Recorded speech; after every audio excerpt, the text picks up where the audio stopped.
पास कक्षा 12वीं का वार्षिक परीक्षा पेपर हिंदी। तो देखिए दोस्तों, आप लोगों के लिए बता दें कि ये जो पेपर है हम आप लोगों के लिए बता रहे हैं, इस पेपर को माध्यमिक शिक्षा मंडल भोपाल द्वारा जारी किया गया है, खास तौर से सिर्फ आप लोगों के लिए। तो देखिएगा दोस्तों, आज का ये वीडियो आप लोगों के लिए बहुत ही ज्यादा महत्वपूर्ण होने वाला है, क्योंकि आज की इस वीडियो में हम आप लोगों के लिए आपका जो पेपर है हिंदी का, इसे पूरा का पूरा हल सहित बताने वाले हैं। हाँ दोस्तों, वीडियो को देखिए बिल्कुल लास्ट तक, क्योंकि आज की इस वीडियो में हम आप लोगों के लिए आपका जो पेपर है जो माध्यमिक शिक्षा मंडल भोपाल द्वारा जारी किया गया है, इस पेपर को आपको पूरा का पूरा हल सहित बताने वाले हैं। तो चलिएगा, बिना कुछ देरी के वीडियो को कहते हैं स्टार्ट। लेकिन दोस्तों, वीडियो शुरू करें उससे पहले हमारा आपसे एक छोटा सा रिक्वेस्ट है, यदि आप लोगों ने अभी तक इस YouTube channel mister science lover को सब्सक्राइब नहीं किया है तो नीचे लाल सब्सक्राइब के बटन को दबाकर चैनल को कर लेना है सब्सक्राइब, और साथ ही दबा लेना है बेल आइकन घंटी को। तो चलिएगा, बिना कुछ देरी के वीडियो को कहते हैं स्टार्ट। तो लीजिएगा दोस्तों, यहाँ पर आप लोग देख सकते हो, यहाँ पर सबसे पहले आता है आपका प्रश्न क्रमांक 1। तो देखिए, यहाँ पर आपका प्रश्न क्रमांक 1 लिखा हुआ है, जिसमें लिखा होगा भक्तन सेवक धर्म में इस पैदा कहती थी। तो इसका सही आंसर आ जाएगा 7 नंबर का, जिसमें लिखा है हनुमान। और इसके बाद आता है दूसरे नंबर का विकल्प, जिसमें लिखा है चौके के गीले होने का भावार्थ है। तो इसका सही आंसर आ जाएगा प्रिय मित्रों आ नंबर का, जिसमें क्या आ जाएगा आ नंबर का, जिसमें लिखा है नए जीवन का उदय। क्या आ जाएगा? नए जीवन का उदय। और इसके बाद आता है आपका अगला विकल्प, यानी कि विकल्प नंबर 3, जिसमें लिखा हुआ है सिल्वर बैंडिंग से अभिप्राय है। तो इसका सही आंसर आ जाएगा दोस्तों 7 नंबर का रजत जयंती। यानी कि दोस्तों देखिए, चांदी को इंग्लिश में सिल्वर कहते हैं और उसी को अपन रजत भी बोलते हैं। तो चलिएगा, इसके बाद आता है आपका चौथे नंबर का, जिसमें लिखा है विज्ञान के क्षेत्र में काम कर रही भारत की संस्थाएं हैं। तो इसका सही आंसर आ जाएगा दोस्तों, चौथे का सही आंसर आ जाएगा 7 नंबर का, जिसमें लिखा है 5। क्या आ जाएगा? 5। दोस्तों, इसमें से देखिए कई सारे प्रश्न आपकी प्री बोर्ड परीक्षा में भी पूछे गए थे। और इसके बाद आता है दोस्तों आपका 5वें नंबर का प्रश्न, जिसमें लिखा है विभवानुभाव व्यावचादी संयोगत रस निष्पत्ति यह परिभाषा है। तो इसका सही आंसर आ जाएगा 8 नंबर का, जिसमें लिखा है आचार्य विश्वनाथ। और इसके बाद आता है 6वें नंबर का विकल्प, जिसमें लिखा है टेढ़ी खीर मुहावरे का अर्थ है। तो इसका सही आंसर आ जाएगा क्या? इसका सही आंसर आ जाएगा आपका द नंबर का, जिसमें लिखा है कठिन कार्य करना। तो देखिए दोस्तों, ये हुआ आपका प्रश्न क्रमांक 1, जिसमें थे सही विकल्प। तो आशा करते हैं दोस्तों आपने सभी के सभी विकल्प आसानी से लिख लिए होंगे। और दोस्तों, यदि आप लोग इस वीडियो का, इस पेपर का पूरा PDF डाउनलोड करना चाहते हैं तो आपको इस वीडियो के डिस्क्रिप्शन में लिंक देखने को मिल जाएगी, लेकिन आपको हल यहीं पर मिलेगा। तो देखिएगा दोस्तों, इसके बाद आता है आपका क्या? प्रश्न क्रमांक 2। प्रश्न क्रमांक 2 में लिखा हुआ है रिक्त स्थानों की पूर्ति उचित शब्दों को लिखकर कीजिए। तो देखिए दोस्तों, यहाँ पर ये शब्द दिए गए हैं, यानी कि विकल्प दिए गए हैं, इनको छांटकर आपको ये जो रिक्त स्थान दिए गए हैं इनको भरना है। तो लीजिएगा, इसमें आपका जो पहले नंबर का रिक्त स्थान लिखा हुआ है, इसमें लिखा है सिरस का पेड़ अपना रस खाली स्थान से खींचता है। तो इसका सही आंसर आ जाएगा आपका वायुमंडल। और इसके बाद आता है दूसरे नंबर का रिक्त स्थान, जिसमें लिखा है बगलों के पंख के रचनाकार खाली स्थान है। तो इसका सही आंसर आ जाएगा उमा शंकर जोशी। क्या आ जाएगा? उमा शंकर जोशी। देखिए, जो रिक्त स्थान है आपसे 7 अंक में पूछे जा रहे हैं। इसके बाद आता है दोस्तों आपका अगला रिक्त स्थान। क्या आता है? कुटीकरण को खाली स्थान भी कहते हैं। तो इसका सही आंसर आ जाएगा फर्स्ट नंबर का, जिसमें लिखा है एन कोडिंग। क्या आ जाएगा? Encoding. इसके बाद आता है आपका चौथे नंबर का, जिसमें लिखा है आनंदा की पाठशाला खाली स्थान से लगती थी। तो इसका सही आंसर आ जाएगा आपका क्या? चौथे का सही आंसर आ जाएगा आपका क्या? 11 बजे से। कब? क्या आ जाएगा दोस्तों? 11 बजे से। इसके बाद आता है आपका 5वें नंबर का, जिसमें लिखा है अच्छे विद्यार्थी परिश्रमी होते हैं यह खाली स्थान वाक्य है। तो इसका सही आंसर आ जाएगा आपका साधारण वाक्य। क्या है दोस्तों? ये साधारण वाक्य है। इसके बाद आता है आपका चौथे नंबर का, जिसमें लिखा है गद्य पद्य मिश्रित काव्य खाली स्थान कहलाता है। तो इसका सही आंसर आ जाएगा दोस्तों फर्स्ट नंबर का, जहां पर चंपू काव्य लिखा हुआ है।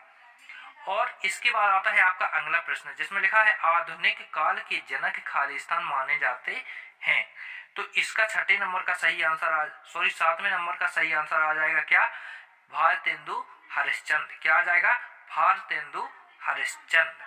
तो देखिए दोस्तों, ये हुआ आपका प्रश्न क्रमांक 2, जिसमें थे रिक्त स्थानों की पूर्ति कीजिए, जिसमें हमने आप लोगों के लिए सातों के साथ रिक्त स्थान आपको हल सहित बता दिए हैं।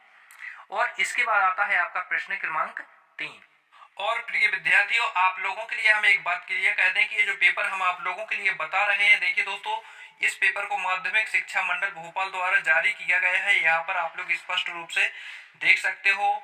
और ये जो माध्यमिक शिक्षा मंडल की वेबसाइट है, वहाँ पर एक पेपर अपलोड है, जहाँ से आप भी डाउनलोड कर सकते हो। इसलिए दोस्तों, यह एक मॉडल पेपर है, आप लोग इसे ओरिजिनल समझने की भूल ना करें।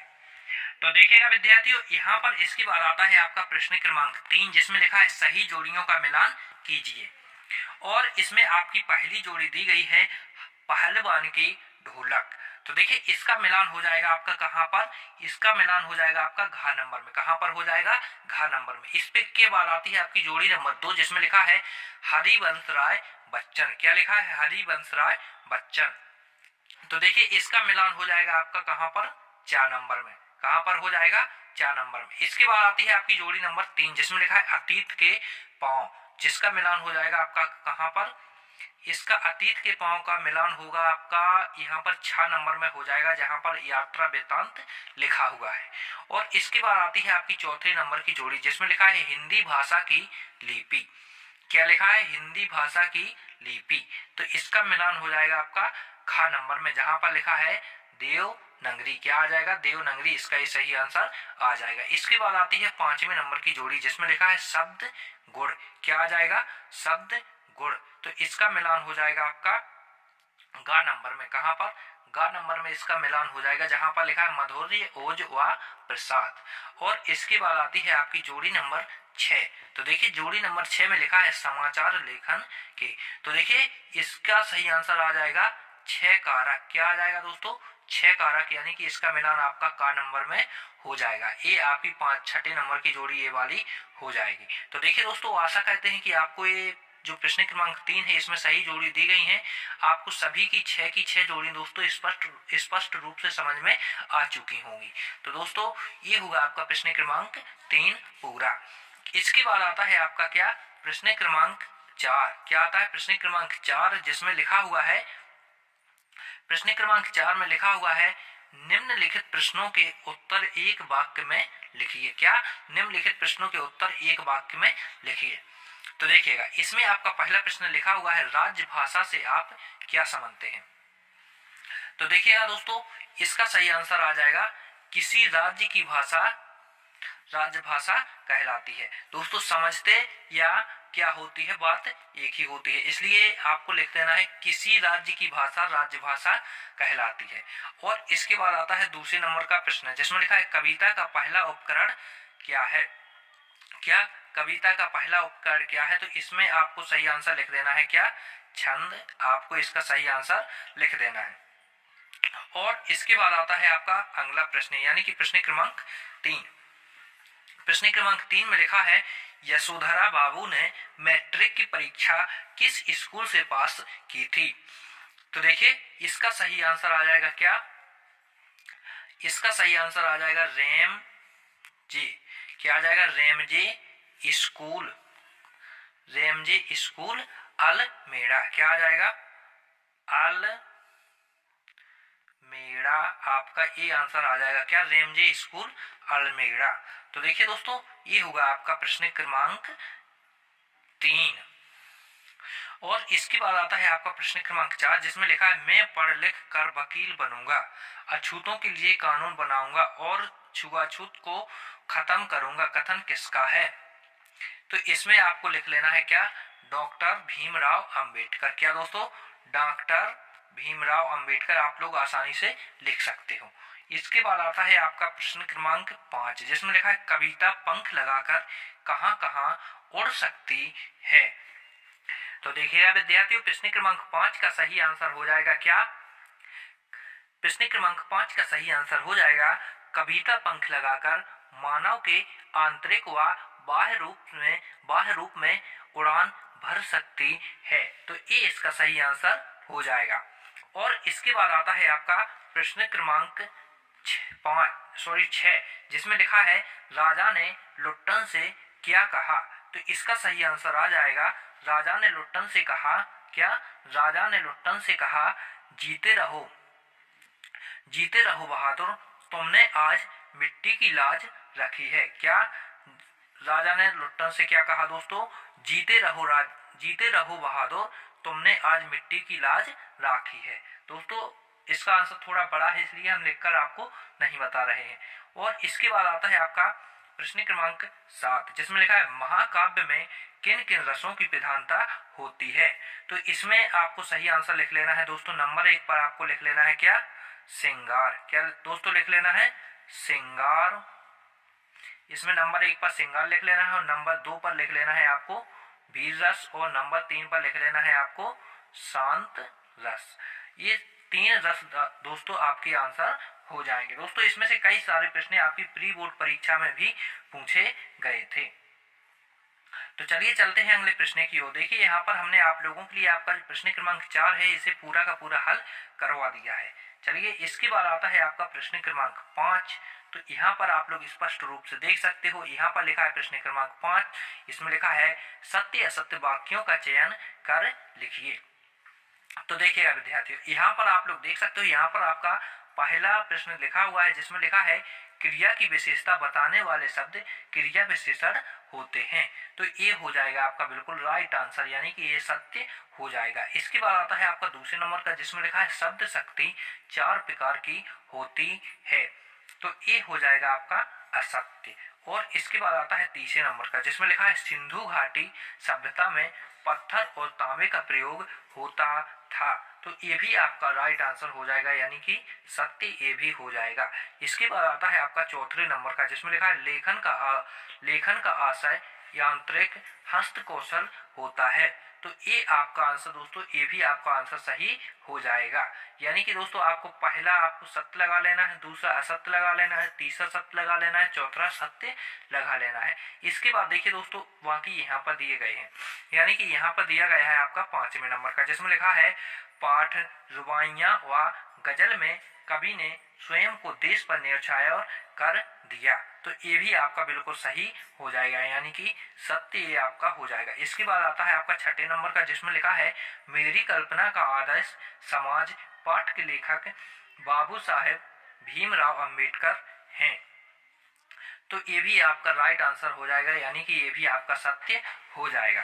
तो देखिए दोस्तों ये हुआ आपका प्रश्न क्रमांक 5 हल। क्या दोस्तों, प्रश्न क्रमांक 5 हुआ पूरा हल। और इसके बाद आता है आपका प्रश्न क्रमांक 6। तो देखिएगा दोस्तों यहाँ पर आप लोग देख सकते हो, यदि हम पूरे के पूरे प्रश्न इसी वीडियो में बताएंगे दोस्तों तो वीडियो काफी ज्यादा लंबा हो जाएगा। इसलिए दोस्तों ये है आपका पार्ट 1 और बहुत ही जल्द दोस्तों हम आप लोगों के लिए पार्ट 2 अपलोड करने वाले हैं।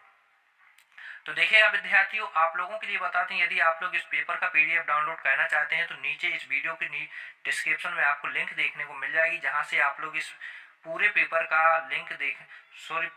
का पीडीएफ आसानी से डाउनलोड कर सकते हो। आंसर हमने आप लोगों के लिए बता दिए हैं और दोस्तों बहुत ही जल्द हम आप लोगों के लिए इसका पार्ट 2 लेकर आने वाले हैं, इसलिए चैनल को सब्सक्राइब कर लें, साथ ही बेल आइकन घंटी को दबा लें। जैसे ही हम आपका पार्ट 2 अपलोड करें तो उससे क्या होगा कि जैसे ही कोई हम बीट्स का पार्ट 2 अपलोड करेंगे तो उसका नोटिफिकेशन आप तक जल्दी आ जाएगा कि भैया मिस्टर साइंस लवर के चैनल पर एक नया वीडियो आ चुका है, यानी कि आपके हिंदी के पेपर का पार्ट 2 अपलोड हो चुका है, देख लो। आपके लिए फायदे की बात है, क्योंकि दोस्तों हम आप लोगों के लिए सभी आंसर सही सही बताते हैं। तो चलिएगा दोस्तों, मिलते हैं अगले वीडियो में, जब तक के लिए जय हिंद जय भारत। एक बात और बता दें दोस्तों, आप लोग ओरिजिनल पेपर के चक्कर में ना रहें, क्योंकि दोस्तों असली पेपर बोर्ड परीक्षा का कभी वायरल नहीं होता है। और देखिए कोई गलती से हो भी जाता है, लेकिन इस बार नहीं हुआ, क्योंकि दोस्तों इस बार सतर्कता एवं सावधानी बहुत ही तेजी से बढ़ती जा रही है, इसलिए आप लोग ओरिजिनल पेपर के भरोसे ना रहें। तो चलिएगा दोस्तों, मिलते हैं अगले वीडियो।